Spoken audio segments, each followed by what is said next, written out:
હાલ સુરત શહેરમાં જે રીતે સ્થાનિક સ્વરાજ્યની ચૂંટણીનો માહોલ જામ્યો છે ત્યારે દરેક રાજકીય પક્ષો પોતપોતાના ચૂંટણી પ્રચારમાં લાગી ગયા છે ત્યારે ક્યાંક ને ક્યાંક ગ્રાઉન્ડ પર સ્થાનિક મતદારોમાં ભારે વિરોધ જોવા મળી રહ્યો છે। ત્યારે આજે આપણે વાત કરીએ છીએ કતારગામ વિસ્તારમાં આવેલી દાન ગીગેવ સોસાયટીની કે જ્યાંના રહીશો પ્રાથમિક સુવિધાઓને લઈને આજે વિરોધ કરી રહ્યા છે અને તેઓએ પોતાની સોસાયટીમાં એવા બેનરો પણ લગાવ્યા છે કે કામ નહીં તો મત નહીં।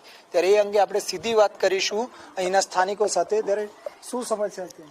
સમસ્યાની અંદર પ્રાથમિક સુવિધામાં રોડ ગટર આ એટલે માનો એટલા વર્ષથી થઈ નથી અને બીજું અમે ધારાસભ્ય સુધી પણ રજૂઆત કરી છે આની કે ભાઈ અમારે આ પ્રાથમિક સુવિધા જે અમારા માટે રોજની જે જરૂરિયાત છે ગટર લાઈન જે ગટર વારંવાર ઉભરાય છે તો છેલ્લે તો એવું થયું કે ગટરના જે અધિકારી છે એમને કીધું કે હવે તમારી ગટર સાફ નહીં કરવામાં આવે, બરાબર, તમે બીજી ગટર બનાવો અને ઉપરથી ગટર કરતા નથી। આજે અમે વેરો ભરીએ છીએ। 37 વર્ષ જૂની સોસાયટી છે, અમારી મંજૂર પ્લાન છે, કાયદેસર દસ્તાવેજ વાળી છે, છતાં અમને આ કોઈ પણ કઈ કારણસર અમને અત્યારે હાલમાં રોડ અને ગટર માટે ધક્કા પર ધક્કા કરાવે। અમારી 2 વખત તો ફાઇલ અમારી રિજેક્ટ કરી છે।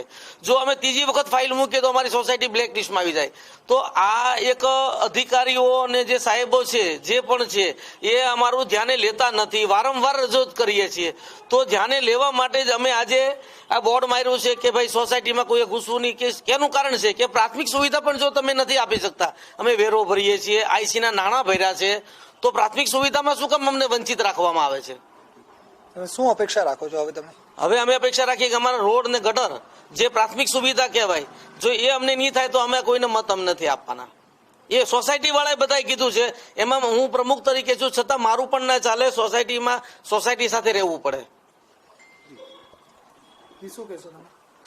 બસ આ ઘણા સમયથી આ 37 વર્ષ થઈ ગયા છે, હજી સુધીમાં કોઈ ગટર લાઈન કે રોડ કે આરસીસી રોડ કે કોઈ પણ કઈ કામ કોઈ કરતું જ નથી। કોઈ અધિકારી કે કોઈ ધક્કે ચડાવે અને જયારે જરૂર હોય ત્યારે અહીંયા આવે ને પછી ચાલ્યા જાય કે કરી આપશું, વાયદા માર્યા કરે। હજુ સુધીમાં અમારી સોસાયટીમાં રોડ કે ગટર લાઈન હજી કઈ થયું નથી।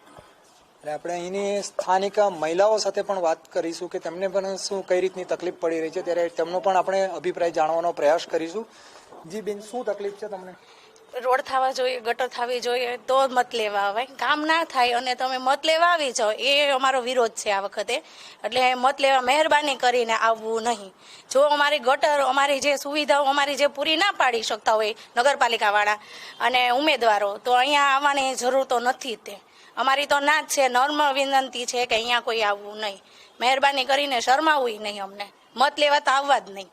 અમારી આ જરૂર છે। જે આ ચાલવું કેવી રીતે? આ તમે આવ્યા છો, જોતા જશો કે કેવી રીતે ગાડીઓ અમારી પંચરો થાય છે, ગાડીઓ કેવી રીતે આવે છે, અમારા છોકરા કેવી રીતે રમે। આ બધી સુવિધાઓ અમારે હોવી જોઈએ અને તમે જો સુવિધા ના દઈ શકતા હો તો હું તો કહું ઘરવેરો ન લેવાય ને અમારી પાસેથી કોઈ માંગાય નહીં, તો અમને પછી સુરતની અમે તો બ્લેકલિસ્ટમાં કહે છે ને ભાઈ, તો મૂકી જ દો ને, અમને બધું અમને સુવિધા દેવા ના જ પાડી દો। પાણી આપો નહીં, કાંઈ ગટર સાફ કરવા આવો નહીં, ગટર સાફ કરવા આવે કહીએ કે ભાઈ થોડું આ સાફ કરી દો, ઓલું કરી દો, તો કે ગટર સાફ અમે નહીં કરીએ। ભાઈ તમે વિરોધ કરતા હોય તો અમને વિરોધ કરતા આવડે છે, મત લેવા આવવા નહીં। શું કહેવા માંગશો તમે?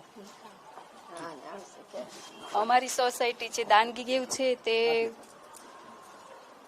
દાનગીગેવ સોસાયટીમાં કોઈ સુવિધા નથી અને અહીંયા કોઈ પાર્ટી અહીંયા મત લેવા માટે આવવું નહીં।